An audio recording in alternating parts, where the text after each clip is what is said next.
ontem, na quinta-feira, Deus começou a falar comigo na Epístola de Pedro, Deus começou a ministrar o meu coração nesta primeira e segunda epístola do apóstolo Pedro, e hoje eu quero trazer uma palavra, ou talvez até uma introdução a esta epístola, que foi escrita num tempo de grande perseguição, de grande levante no Império Romano. Quem governava o mundo naquela época era o Império Romano, e quem era o líder do Império Romano era o imperador Nero. Ele era o tirano que assentava no trono ali em Roma, não é? E que governava e que dominava o mundo. Discorria por volta do ano 64 depois de Cristo, não é?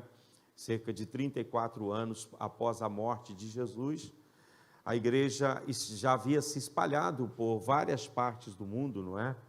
O evangelho já tinha crescido e já tinha revolucionado o mundo, e de repente levanta aqui uma grande perseguição contra a igreja, não é? E essa perseguição, ela foi talvez a mais severa do Império Romano, né? Eu penso que talvez superada só pela perseguição que veio com Trajano mais tarde, né? Onde muitos pais da igreja morreram, entre eles Policarpo, né? Que foi um grande pai da igreja que morreu nesse tempo. Mas talvez essa perseguição debaixo da mão de Nero tenha matado milhões de cristãos. Não foram milhares de cristãos, foram milhões de cristãos, não é? Muitos cristãos foram massacrados e mortos durante esse tempo de perseguição. Alguns estudiosos acreditam que Paulo ele havia sido solto da sua prisão, da sua primeira prisão em Roma, não é? E ele fez a sua tão desejada viagem à Espanha e deixou a igreja em Roma aos cuidados de Pedro. E Pedro, ele percebendo o mundo espiritual da época e a perseguição que se avizinhava, ele então escreve essas cartas. Primeiro a primeira carta, não é?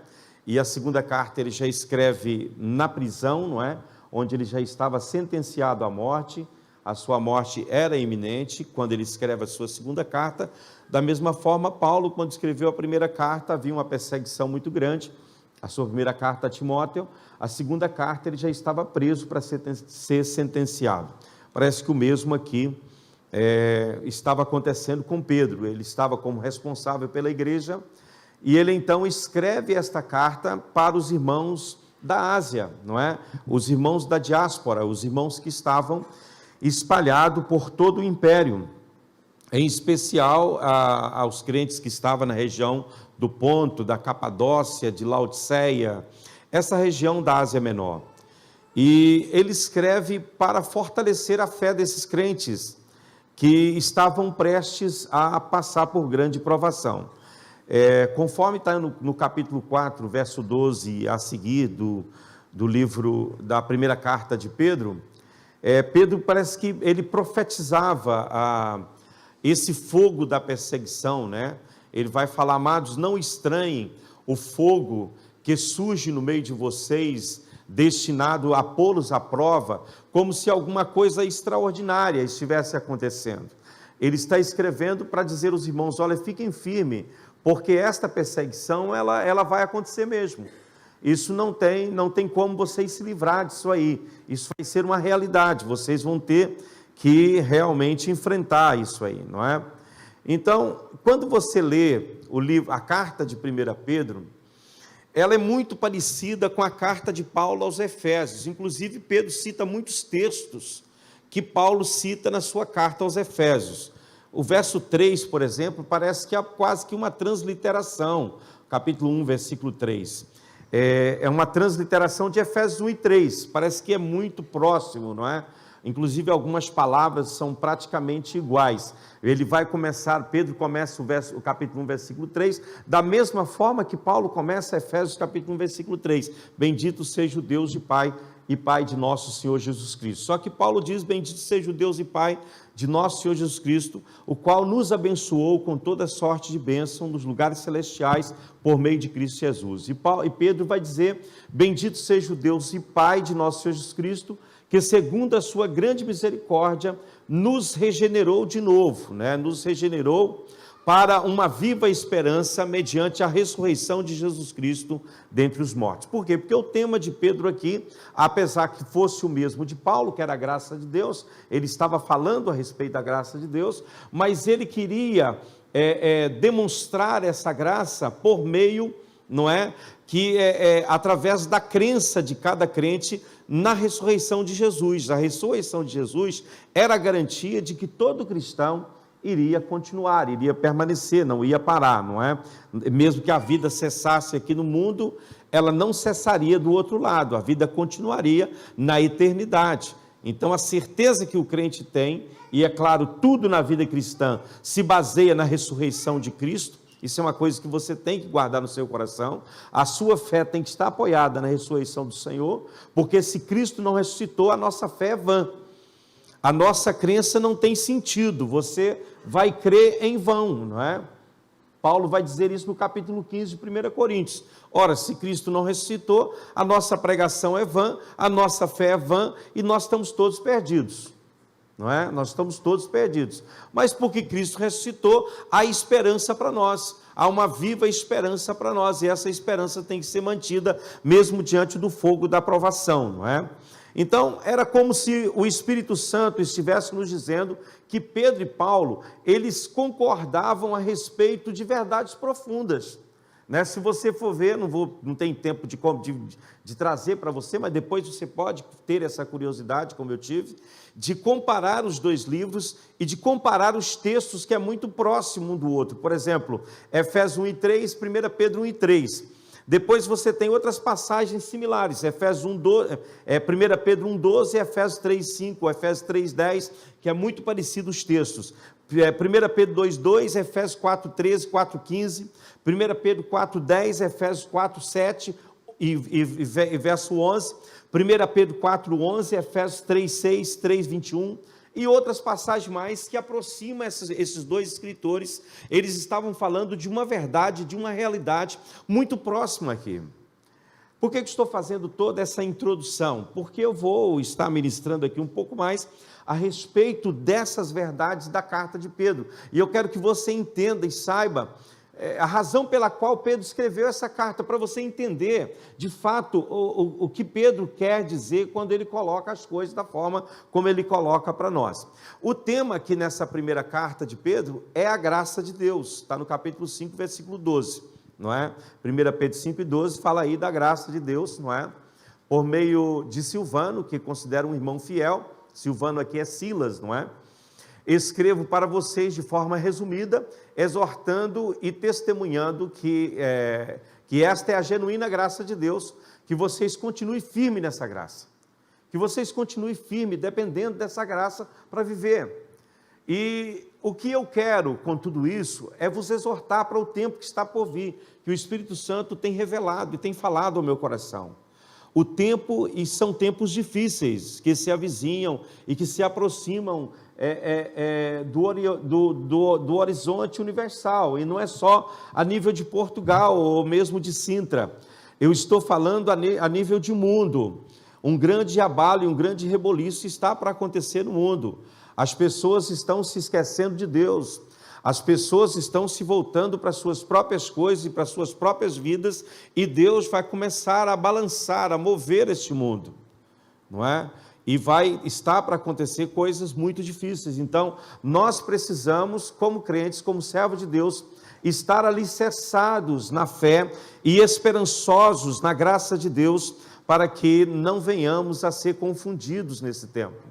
Se você for observar a palavra graça em toda a carta de Pedro, ela aparece em todos os capítulos, 5 capítulos de Pedro, no capítulo 1, versículo 2, versículo 10, versículo 3, capítulo 2, verso 19, verso 20, capítulo 3, verso 7, capítulo 4, verso 10, capítulo 5, versículo 5, versículo 10, versículo 12. A palavra graça aparece, ou ela está inserida no contexto aí da mensagem de Pedro. Porque ele está falando sobre graça, e nós temos que entender que o que nos salva e o que nos mantém de pé é a graça de Deus, é esta graça que nos assegura. Então, o tema da primeira carta de Pedro é exatamente a graça de Deus, e o tema da segunda carta é segurança, né? E aqui nós vemos Satanás atacando em dois flancos diferentes. Primeiramente, ele ataca como um leão que ruge, está aí em 2 Pedro, 1 Pedro capítulo 5, não é? Ele anda em derredor como um leão que ruge, buscando a quem possa tragar, buscando a quem possa destruir. Então vocês têm que resistir a esse leão rugidor, de que maneira? Firmes na fé, né? Com toda a firmeza na fé. Vocês não podem abandonar a vossa crença, vocês não podem, em hipótese alguma, abandonar a vossa crença, porque aí será a vossa desgraça, não é? Então, se por um lado, na primeira carta, ele apresenta, a palavra é graça, e ele apresenta Satanás como leão que ruge, na segunda carta, ele desmascara Satanás, mostrando que ele é um infiltrado também no meio do povo de Deus. Ele vai agir como aquele que semeia falsas doutrinas, para que você pense que você está caminhando em Deus, quando na verdade não está.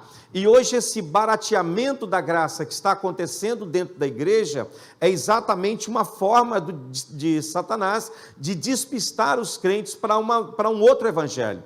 Se você observar a última parte do capítulo 1 de 1 Pedro, a última parte, depois dele dar a introdução da sua carta, ele vai colocar o seguinte: este é o evangelho. Este é o evangelho. O último capítulo, por favor, se você tiver como, e o capítulo 1 e o último versículo, por favor, se você tiver. Versículo 25, não é?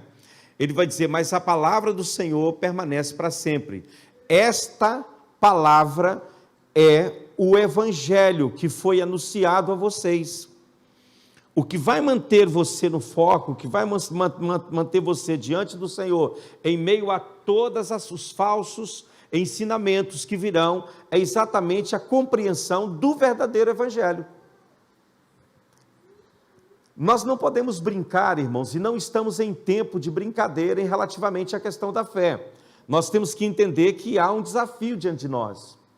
Se você pertence ao Senhor, você tem que entender que não é só vir para a igreja e sentar aqui e assistir um culto e depois voltar para casa. Não é apenas você participar de algum grupo da igreja. Isso não te garante nada. Você tem que ter uma vida com Deus e buscar entender a verdadeira graça de Deus, aquilo que Deus quer e tem para a sua vida, porque Ele tem muitas coisas para nós. Então, vamos iniciar lendo essa carta. Se der tempo de eu falar de tudo que eu preparei, muito bem. Se não der, a gente fala na outra altura. Vamos prosseguir falando disso, não é? Capítulo 1, versículos 1 a 2, por favor.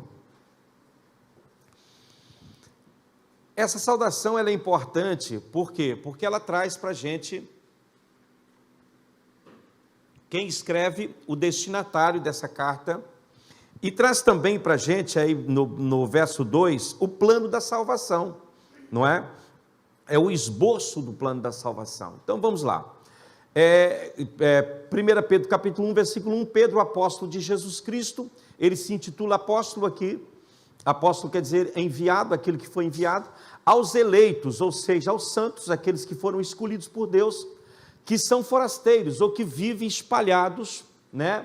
Forasteiros da diáspora, né? Na região do Ponto, na Galácia, na Capadócia, na Ásia e na Bitínia, não é? Então, ele está escrevendo essa carta para um grupo de irmãos, para crentes que estão espalhados por toda a Ásia Menor e Europa, parte da Europa, não é? Ele está escrevendo com o objetivo de trazer a eles, não é? Essa exortação sobre a graça de Deus. Ele vai dizer no verso 2 o quê? Eleitos, vocês foram eleitos, não é? Vocês foram escolhidos, vocês não são pessoas qualquer, vocês foram escolhidos por Deus.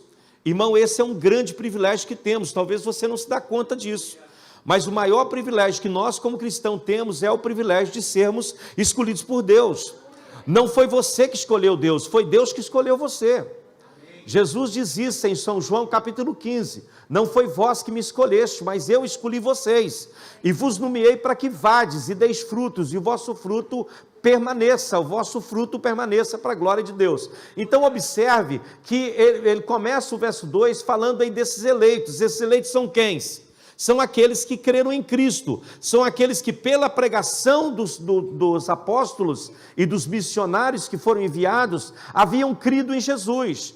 Então, se você está aqui nessa noite, você é um cristão, você recebeu Cristo na sua vida, você é um eleito de Deus, Deus escolheu você para esta viva esperança, para a esperança da glória de Deus. Olha bem, o que ele vai dizer na sequência: eleito segundo a presciência de Deus Pai, em santificação do Espírito, para a obediência e aspersão do sangue de Jesus Cristo, que a graça e a paz lhe sejam multiplicados. Observe em primeiro lugar, qual é a primeira coisa que você vê dentro desse versículo aí, dentro do plano de salvação? A primeira coisa que você vê é que você foi escolhido por Deus Pai. Quem é que te escolheu? Foi Deus Pai. Aleluia, você é um presente de Deus Pai ao Deus Filho. Deus pegou, talvez você ache que você é pouco, né? Eu não sou ninguém, pastor. Mas eu quero te dizer que você é um presente de Deus para o seu Filho Jesus. Então você não é sem importância, você é muito importante. Amém? Havia há bilhões de pessoas neste mundo. Deus escolheu você para ser eleito dele, para ser, aleluia, presente dele ao seu Filho. Aleluia, louvado seja o nome de Deus. Nós fomos escolhidos por ele. Amém? Agora, qual é o papel do Espírito Santo?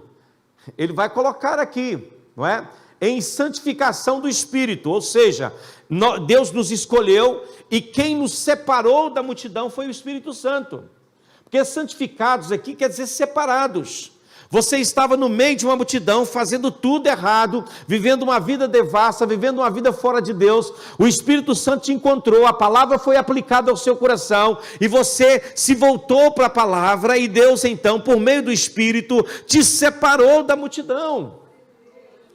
Já pensou uma multidão correndo para o inferno? Bilhões de pessoas correndo para o inferno, e de repente o Espírito Santo chega em você e diz: vem cá, rapaz, vem aqui, eu tenho algo para você, e tira você daquela multidão que está a caminho do inferno. Então você foi separado, ou seja, santificado pelo Espírito Santo. A santificação veio na sua vida por meio do Espírito de Deus. Ele tirou você daquela massa perdida e transformou você num filho do amor de Deus. Você hoje é filho de Deus, isso é maravilhoso. Amém?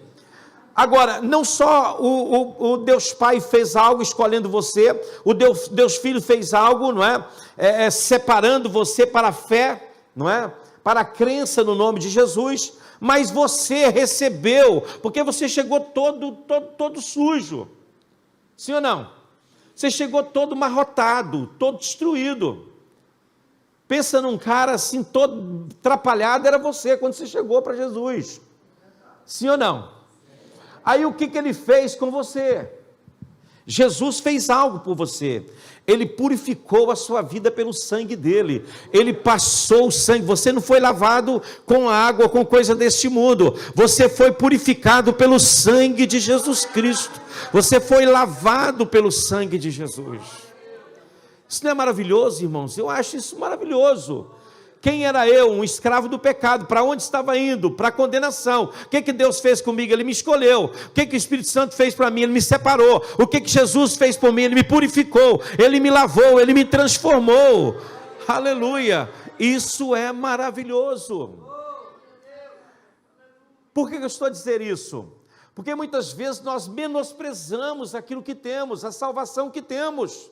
Trocamos ela por uma namoradinha, trocamos a nossa salvação por um cigarro, por uma droga, por álcool, por coisas dessa vida. Nós entregamos de bandeja a nossa salvação, por um prazer momentâneo desta vida, por algo passageiro, por uma noite com um amante. Você joga fora a sua salvação. Pensa aí, como é que Deus te trouxe, como Ele te tratou, quem você era. Você fazia parte de uma massa condenada.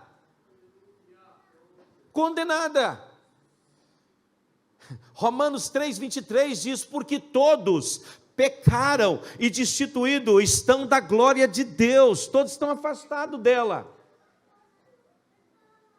Mas o verso 24 traz esperança: sendo justificado gratuitamente por sua graça, é a operação da graça. Deus Pai te escolhe, Deus Espírito Santo te santifica, Deus Filho, Ele te purifica, Ele te lava, Ele te transforma. Aí você vai novamente mergulhar no lodo? Não, não pode, irmão, não pode. Eu não consigo entender isso. Cristãos que são bons crentes na igreja e lá fora no mundo vivem uma vida devassa e perdida e pervertida. Você não vai aguentar o fogo da provação. Para que você aguente o fogo da provação, você precisa estar no Senhor. Aí você pode dizer: olha, como é que Deus nos escolheu? Efésios capítulo 1, versículo 4, coloca para mim, por favor. Efésios 1 e 4. Antes da fundação do mundo, Deus nos escolheu em quem? Nele, em Jesus, para sermos santos e irrepreensíveis diante dele em amor. Aleluia! Você acha que foi agora que Deus viu você? Para você foi agora, para você houve um dia que você encontrou com ele, sim ou não? Eu fui no dia 20 de julho de 1980, num domingo. Eu estava ali na igreja, e ele disse: eu quero esse rapaz para mim. Eu não ia na igreja, nem pensava em igreja, e nem queria saber de igreja, mas ele falou: não, eu escolhi você para um propósito.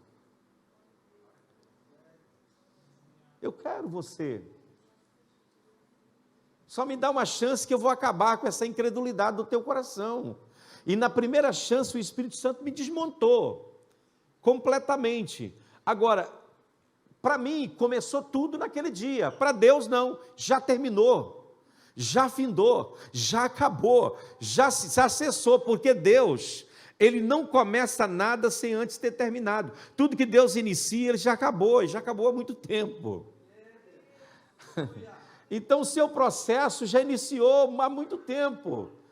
Aleluia, já terminou, já está, ele não só é o autor, mas é o consumador da nossa fé. Ele não é através dele que veio a fé aos nossos corações, mas ele já concluiu isso aí. Não é bom isso? Então nós fomos escolhidos por Deus Pai, aleluia, antes da fundação do mundo. Agora, o Deus Filho, Ele nos salvou quando Ele morreu na cruz por nós. Ele foi o cordeiro morto desde a fundação do mundo, mas em termos históricos, isso aconteceu há 2000 anos atrás, quando ele, ali na cidade de Jerusalém, ele foi crucificado pelas autoridades romanas, ele foi entregue pelos judeus e crucificado pelos romanos, mas esta crucificação já tinha acontecido antes do mundo ser criado. O cordeiro que foi morto, está lá na Bíblia, antes da fundação do mundo. Se a minha salvação aconteceu antes da fundação do mundo, logo a morte do Senhor também aconteceu lá, porque para Deus é tudo completo. Vocês estão entendendo? A gente é que vê dia, mês, anos, horas, segundo, minuto, mas Deus não vê assim. Deus não vê assim. Para Deus é tudo presente. Isso é maravilhoso, sim ou não? Então o Filho, Ele nos salva quando Ele morre por nós, historicamente falando, mas é necessário que nos, aleluia, aproximemos de Deus, nos separemos do pecado e vivamos uma vida para Deus. Isso é possível por meio do selo de qualidade que foi colocado em nós. A Bíblia diz, Paulo falando, que sobre nós Deus colocou aleluia, o selo dele, que é o Espírito Santo. Nós fomos selados pelo Espírito Santo para o dia da redenção, aleluia. Há um selo sobre você, um selo de qualidade, de propriedade exclusiva de Deus. A marca de Jesus está sobre a sua vida, e é o Espírito Santo que é o penhor da nossa salvação. Ele é a garantia da nossa salvação, sim ou não? E então aqui nós aprendemos como viver dentro desse capítulo. Como que o cristão deve viver nesse tempo?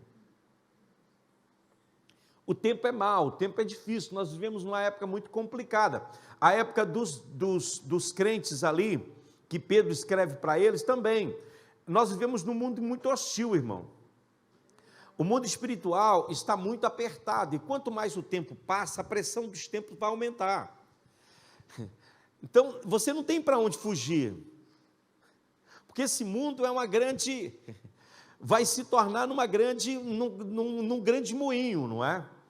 E as coisas vão mesmo acontecer, a pressão vai ser de todos os lados, quer você seja crente, quer você seja descrente. Ah, nós somos crentes, irmão, nós não vamos passar por nenhuma provação nesse mundo. Uai, o que mais temos certeza é que vamos passar por ela? É ou não é? Essa história, esse evangelho aí que diz para você que quando você vem para Jesus, seus problemas acabam, não pega isso ao pé da letra. Eles acabam no sentido de que Jesus toma sobre ele, vai te dar força para vencer. Ele vai dizer, olha, no mundo vocês vão ter aflição, mas em mim vocês vão ter paz. Fica tranquilo, eu venci o mundo. Eu venci o mundo, então eu estou junto com vocês aí, não vou deixar vocês não. Eu não vou deixar vocês órfãos, eu mandei o Espírito Santo para estar com vocês. Então com Jesus é muito melhor e muito mais fácil enfrentar os desafios do mundo. Sim ou não? A pressão que nós estamos vivendo, as pessoas têm vindo falar comigo, pastor, o que está acontecendo? Eu acordo angustiado, eu acordo em aflição. Há dias que o dia parece que é um peso em cima de mim. Eu chego no meu trabalho e dá vontade de chorar. Como é que a depressão tem aumentado, irmão? Você tem observado quanta gente deprimida que a gente encontra? Pessoas fazendo terapia, tratamento, e a prova de que as pessoas, que o diabo está agindo com muita força no mundo, é a quantidade de terapeutas que tem surgido, tem aumentado os terapeutas. Eu não sou contra eles, nem falo contra eles, existem bons terapeutas, inclusive cristãos, existem bons psiquiatras e psicólogos, mas irmãos, se nós entendemos a graça de Deus, a gente não vai precisar de nada disso. Quando você entende a graça de Deus, porque veja bem, a graça de Deus, ela não só te salva, mas como ela te preserva e ela aponta o futuro para você, ela te transporta para um futuro que ninguém consegue enxergar, mas você está enxergando, que é esta vida em Deus. Então veja bem, Pedro aqui, ele ensina como vencer esse mundo hostil. Você pode depois usar isso como fazer uma mensagem em cima disso, não é? Ele ensina como devemos viver. Primeiramente, ele diz que devemos viver em esperança. Capítulo 1, versículos 1 a 12. Ele diz que devemos viver em esperança. O cristão não pode viver sem esperança. Amém? Nós temos esperança, sim ou não? Amém? A esperança que se vê não é esperança. Então, nós acreditamos nas promessas de Deus e que Ele vai cumprir as suas promessas na nossa vida. Então, não desviemos e nem deixemos de lado, né? A palavra de Deus, a igreja do Senhor, vamos continuar firme, mesmo em meio às dificuldades, precisamos manter firme no Senhor, firme, amém?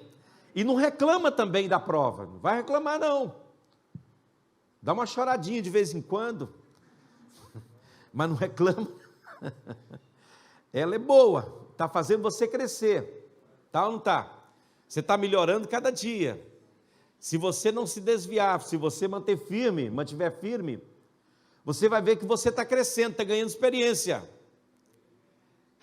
Amém? Então tenha paciência. Lembro de um moço que se converteu, um jovem senhor, ele se converteu, tinha 30 e poucos anos de idade, e ele vivia orando para Deus falar com ele qual era a missão dele aqui na terra. Ele queria saber o propósito de Deus para a vida dele, ele queria saber o que Deus queria para ele, e ele falava tanto com Deus, e um dia Deus falou com ele, ele estava orando assim no meio do campo, e Deus falou, está vendo aquela pedra lá em cima? Pois empurra aquela pedra para o outro lado, a sua missão é remover aquela pedra da onde ela está. Só que todo dia, Deus não falou quanto tempo ia demorar para ele romper com a pedra, não é? E todo dia ele ia para lá e botava o ombro debaixo da pedra, só que a pedra era grande demais. Ele não conseguia nem... Mesmo que ele usasse os instrumentos que ele quisesse, não mexia com a pedra era muito grande. E ele foi empurrando aquilo cheio de fé. No meio da missão dele, já estava com a fé mais ou menos. Não é? Negócio de empurrar pedra e nada acontece, todo dia levantar cedo e ir para lá, ficar empurrando pedra o dia inteiro. 15 dias depois, a fé dele estava bem lá embaixo. Mas ele continuou, porque tinha um pouquinho de fé. Por fim, ele falou, ele ficou bravo com Deus. Deus, está errado esse negócio, não é? O Senhor me falou que a minha missão era empurrar essa pedra. E eu estou aqui há 30 dias e ela não mexeu. Aí Deus disse, olha, você não conseguiu, eu não disse que você conseguiria empurrar essa pedra. Eu não disse isso. Falei só para você empurrá-la. Agora, olha para você como é que você está musculoso e forte. Como é que você está cheio de músculo aí, cheio de, né? Às vezes nós não vamos conseguir resolver a situação que está diante de nós. Mas a gente vai criar músculo, irmãos. Vamos criar maturidade. Vamos estar melhores a cada dia. Eu não sei se você está perguntando, isso é uma história, irmãos. Não sei se você está perguntando como esse moço, qual é a missão de Deus para você. Então, se ele não disse nada e você continua empurrando pedra, não esquenta a cabeça. Ele está te treinando para algo maior. Agora Deus falou, agora é o seu momento. Já que você está musculoso, agora eu tenho a missão para você. Está cheio de músculo, agora é a sua vez. Então, Deus ele vai trabalhar isso em nós. A aprovação ela tem esse efeito em nós. Agora, nós não podemos perder a esperança. De maneira nenhuma, nós temos que viver em esperança. Mesmo diante das circunstâncias mais adversas, você tem que manter a esperança lá em cima. Amém? Porque se você perder a esperança, você perde tudo. Né? Porque na verdade essa vida aqui ela vai passar de qualquer maneira, irmão. Com Jesus ou sem Jesus, ela vai terminar. Ou não? Vai terminar. Se você fizer algo para Deus ou não fizer, ela vai passar. Se você servir a Deus ou não servir, ela vai passar na mesma. Agora, a diferença está em você terminar a carreira que você começou.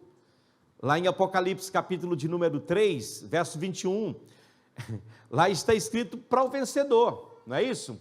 Ao vencedor darei o direito de quê? Sentar comigo no meu trono, assim como eu também venci e me assentei com meu Pai no seu trono. Agora, nunca vi promessa para derrotados. Já ouviu alguma promessa para... Não, os derrotados, eu tenho lugar para eles aqui. Não tem isso para derrotado. Não é? O covarde, aquele que ficou em casa com talento escondido, aquele que não quis arriscar, o risco era muito grande. Não, para esse não tem. Agora, para você que acreditou na palavra do seu mestre e fez segundo aquilo que ele ordenou que você fizesse, aleluia. Para você é a esperança. Sim ou não? Glória a Deus. Bendito seja o nome do Senhor. Depois dos versos 13 ao verso 21, o apóstolo aqui nos ensina a viver em santidade. E a questão aqui é que ele, nesses versos, a gente pode até ler alguns deles, verso 13, a partir do capítulo 1, versículo, a partir do verso 13, coloca para mim. Por isso, preparando o seu entendimento, sejam sóbrios e esperem inteiramente na graça que lhes está sendo trazida na revelação de Jesus Cristo. Como filhos obedientes, não vivam conforme as paixões que vocês tinham anteriormente, quando ainda vocês estavam na ignorância. Pelo contrário, assim como é santo, olha aqui. Pelo contrário, assim como é santo, quem? Quem é que chamou você? Deus chamou. Deus tirou você lá da fileira, lembra? Então, assim como é santo aquele que te chamou, sejam vocês também santos em tudo que fizerem.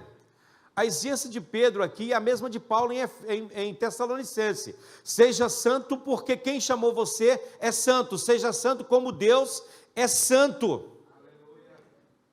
Algum de vocês consegue ser santo como Deus é santo? Consegue, irmãos? Mas nós somos chamados para a santidade. Nós fomos chamados e separados por Deus para viver em santidade, porque quando pensamos em santidade, o que vem à nossa mente? Uma vida completamente isenta de pecado. Claro, isso é uma vida santa. Quando você vence o pecado, quando você sai do pecado. Mas essa santidade aqui é uma santidade imputada. É a santidade de Cristo imputada sobre nós. Nós de nós mesmos nunca seremos santos. nós de nós mesmos jamais conseguiremos dar um passo em direção à santidade, mas a santidade de Cristo nos torna santo diante de Deus, porque quem é santo como Deus é santo, é Jesus, e a santidade dele em nosso favor, quando cremos e andamos em obediência, essa santidade, ela nos torna santo como ele, Deus, é santo. Então, quando Deus olha para você, Ele não vê a sua santidade, Ele vê a santidade de Jesus imputada sobre você. O texto vai dizer que Jesus ressuscitou para a nossa santificação. A ressurreição dele é prova de que nós podemos viver uma vida de santidade.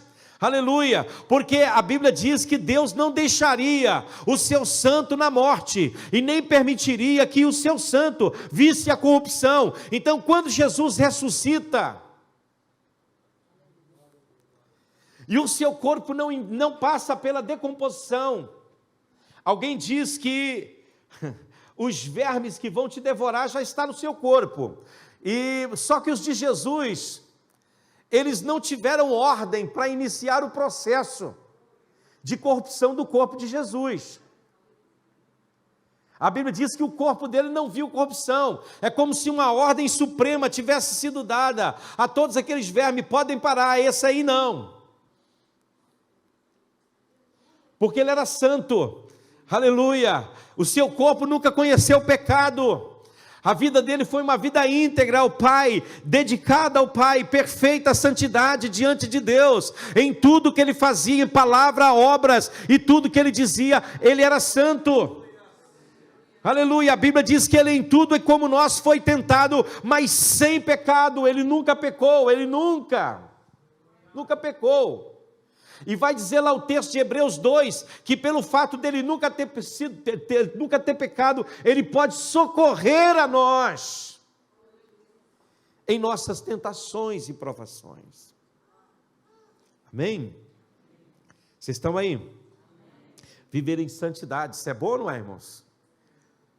Quem é santo aí?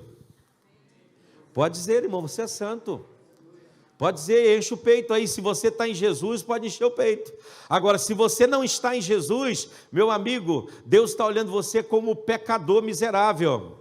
Mesmo que você anda todo certinho, para Deus a sua santidade não tem valor, para Deus as suas obras não tem valor algum. A única santidade que Deus reconhece é a de Cristo. Agora, nós andando em Cristo, nós vamos viver uma vida de santidade, caminhando nele, vivendo para Ele, cada dia. Vocês estão aí? É isso aí, meus irmãos, é isso aí.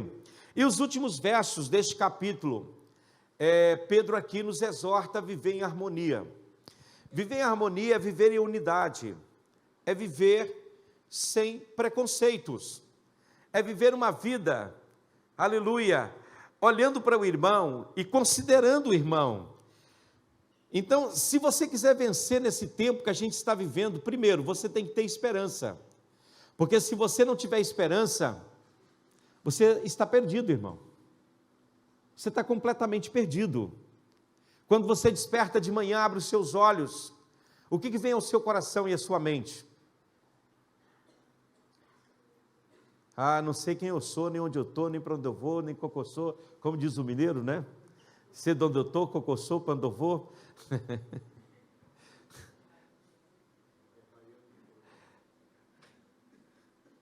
Você acorda com aquele peso, com aquela angústia, começa a lembrar das coisas que você fez no dia anterior. Que noite que eu tive, terrível. Ou você desperta de manhã com esperança, é mais um dia que Deus está me dando, eu vou viver nesse dia e vou trazer glória para Ele, eu vou viver nesse dia e vou trazer louvor para o nome dEle, aleluia. É um dia de oportunidade que Deus me dá aleluia, para demonstrar a graça manifestada na minha vida. É mais um dia em que eu posso olhar para a direita ou para a esquerda e dizer: Deus está comigo. Eu desperto hoje com fé, eu desperto hoje com esperança, eu vou para o meu trabalho com crença, sabendo que Deus está comigo e Ele me guarda, aleluia. Você vai orar com seu filho e com a sua filha, família e mandá-lo para a escola em nome de Jesus, debaixo da proteção de Deus, e você sabe que Deus vai protegê-lo, e você vai para a sua vida tranquilo. Amém? Você crê nisso, irmão? Uma coisa que o Espírito falou comigo essa semana, porque pelo fato dos dias maus estarem chegando, o culto doméstico vai ser mais necessário do que nunca foi em todo o tempo. Você reunir com a sua família diariamente, orar com seu filho, com a sua filha, impor as mãos sobre eles e orar por eles. Amém? Nós precisamos colocar uma cobertura de Deus sobre os nossos filhos, sobre a nossa casa. Você, homem, que é o sacerdote da sua casa, levante madrugada e pague o preço pela sua esposa e pelos seus filhos. Desperta a esposa para orar com você também, que ela às vezes não quer levantar. Desperta ela. Né, Débora? Despertar você. Ela fala todo dia: amanhã eu vou com você na oração. Eu não chamo. Diz ela que ora de noite. Os casais vão precisar orar juntos mais vezes, você sabe, irmãos? Porque os dias que está para vir são dias difíceis. Muitos divórcios vão acontecer por aí. Briga por nada, discussões por nada. Você falar uma palavra e ela vai chegar no ouvido da sua esposa de outra maneira. Ela falar e vai chegar no seu ouvido de outro jeito. Você fala o quê? Mas eu não falei isso. E ela vai dizer: é claro que você falou. E você vai dizer: mas eu não falei. E ela vai dizer: falou sim. E pronto.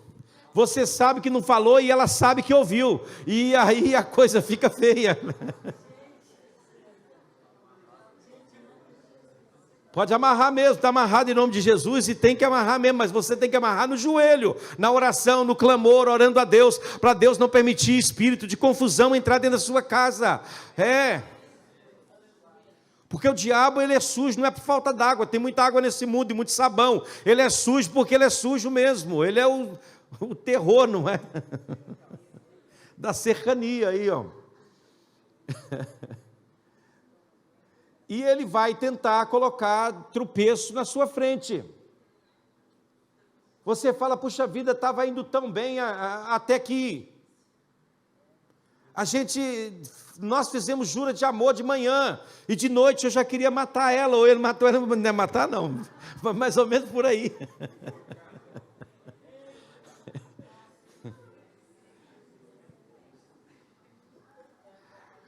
Há uma pressão no mundo espiritual, e é isso que eu quero que você entenda. Você precisa lutar contra isso. Você precisa encher o coração de esperança. Você precisa encher seu coração de Deus. Você precisa encher seu coração do Espírito de Deus e da graça de Deus manifestada na sua vida. Aleluia! Irmão, deixe o pecado em nome de Jesus. Seja santo, viva a vida de santidade. Sabe aquelas coisas que você sabe que desagrada a Deus? Aqui em Portugal tem uns filmes que tem umas pelotas vermelhas assim em cima. Eu não assisto televisão não, mas de vez em quando eu estou passando lá em casa, fico quietinho lá, estou vendo, passo nos filmes que tem umas bolas vermelhas. Eu imagino que essa bola vermelha quer dizer que aquilo é ruim.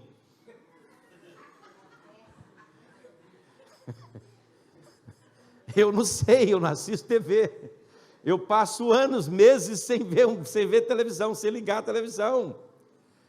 Aqui em Portugal ainda tem lá, como é que é o negócio? A idade lá, a faixa etária, a censura. Se aparecer um númerozinho do lado, você casca fora, porque isso não é para você não. Porque filme para criança aqui, alguns adultos têm vergonha de assistir. A internet, meu irmão, coloca um bloqueio nela aí.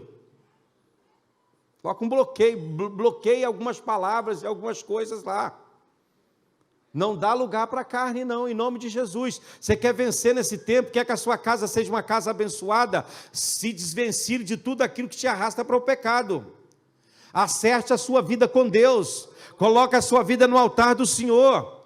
Se a sua fraqueza é bebida, não compra vinho para colocar lá quando a visita chegar não, que você vai bebê-lo antes da visita. Não compra. Vai lá, o dia que vier aqui em casa, o português bebe vinho.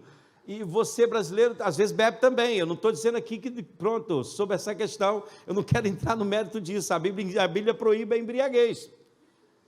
Não é? Se comer carne escandaliza o meu irmão, não quero comer carne, para que comer? Não é? Se a pessoa me ver comendo carne, ele vai falar, eu estou escandalizado com esse fulaninho aí, para que eu vou fazer isso? Tem crente que senta com o ímpio na mesa e bebe vinho com ele, irmão.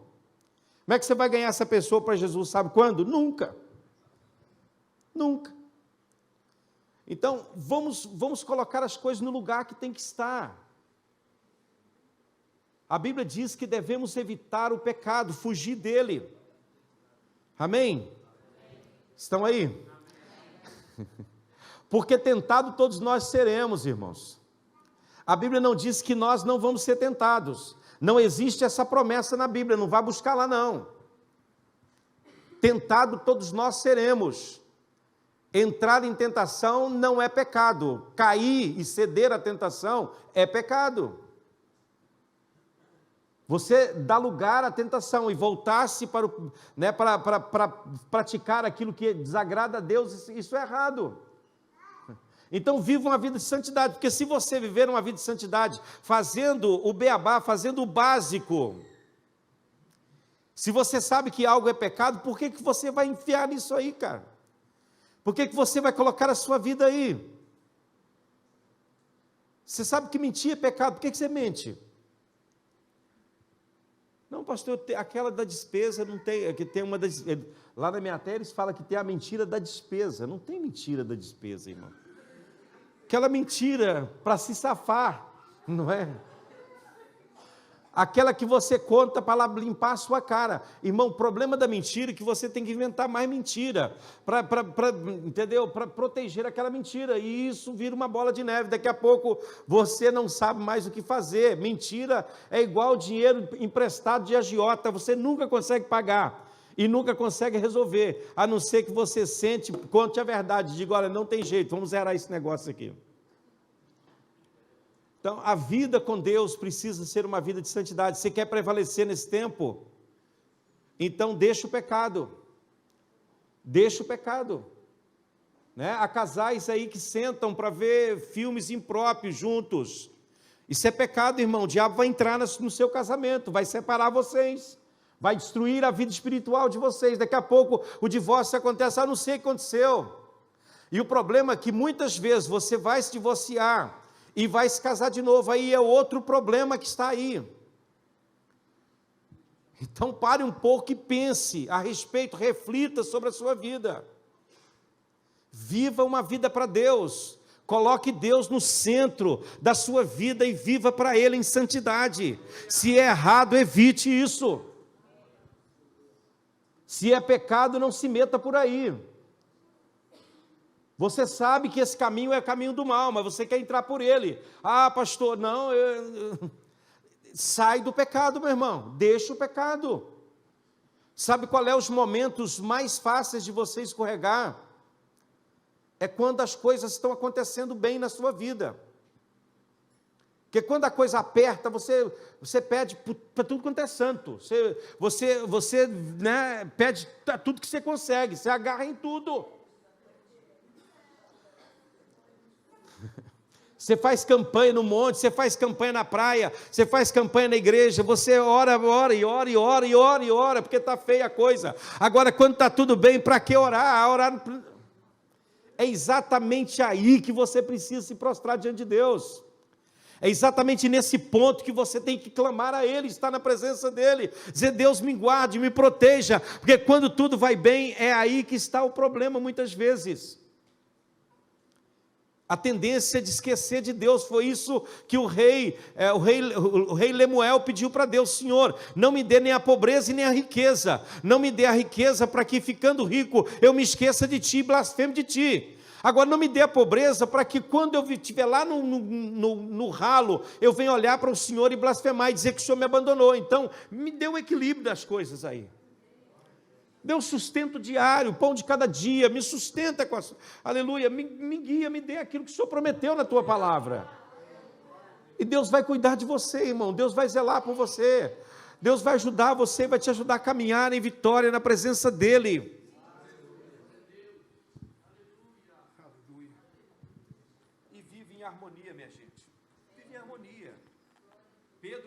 vai dizer: olha, gente, a vida de vocês seja harmônica, em unidade, que haja harmonia dentro da casa do Senhor, que haja harmonia, que não haja diferença, que nós possamos falar uma língua só, gente. Qual é a língua do cristão? É a língua espiritual. Que haja harmonia, que possamos viver uma vida harmônica, uma vida de unidade, uma vida na presença de Deus, e que Ele nos guarde de tantas coisas más que estão por aí. Os dias maus virão, irmãos, está entendendo? Mas que você não traga mais problema para a sua vida, que você desperte diante do Senhor, que você abra o seu coração. Eu não consegui entrar na minha mensagem, nas divisões que eu coloquei aqui dentro desse capítulo, fica para a próxima semana, mas que você pense um pouco sobre isso, que você pense,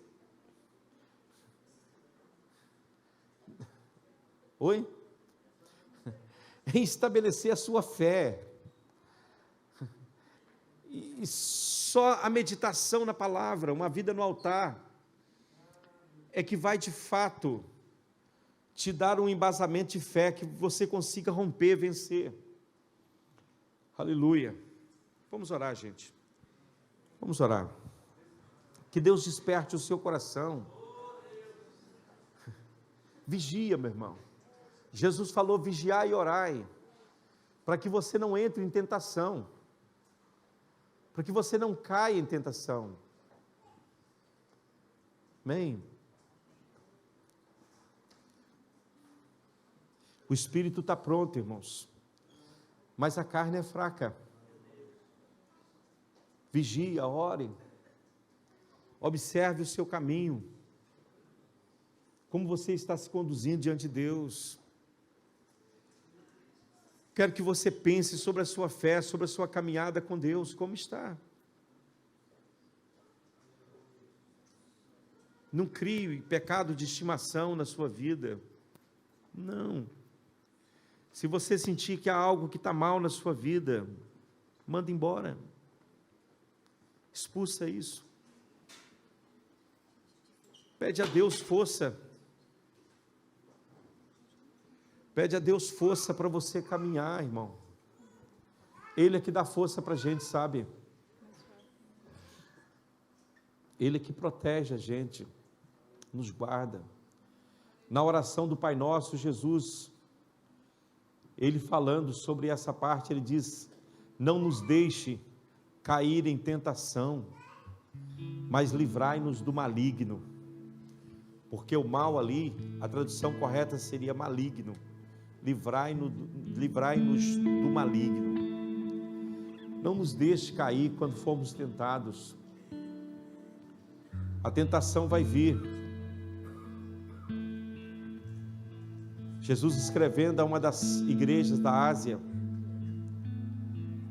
ele vai dizer assim: como guardastes a palavra da minha paciência, também eu te guardarei da hora da tentação, que há de vir sobre todo o mundo, para tentar os que habitam na terra.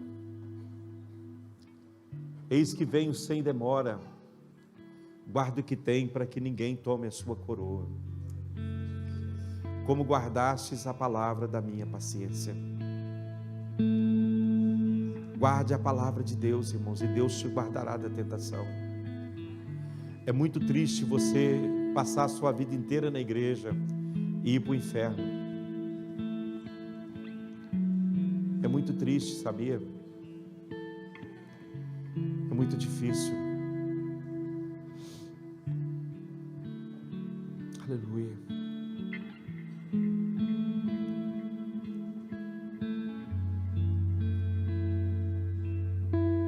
Esta é a minha mensagem. E como Pedro disse aqui, esse é o Evangelho. Nós precisamos entender o verdadeiro Evangelho e viver uma vida de santidade na presença de Deus. Viva uma vida diante do Senhor que agrade a Ele. Aleluia. Creia em Jesus, irmão. Creia no Espírito da graça. Creia na revelação do Espírito. Deus mandou eu trazer esta palavra para vocês. Deus me ordenou que falasse a respeito do que está por vir. Os homens estão esquecendo de Deus. As nações estão esquecendo de Deus.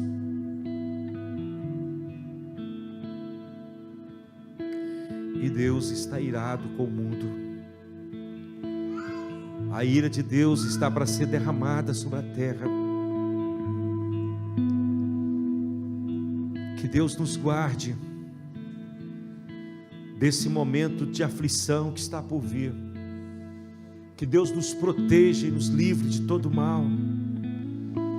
Que a cobertura do sangue do Cordeiro esteja sobre as nossas vidas. Que você se arrependa hoje dos seus pecados e mude de vida. Abrace uma nova fé no Senhor. Comece a caminhar em uma nova esperança.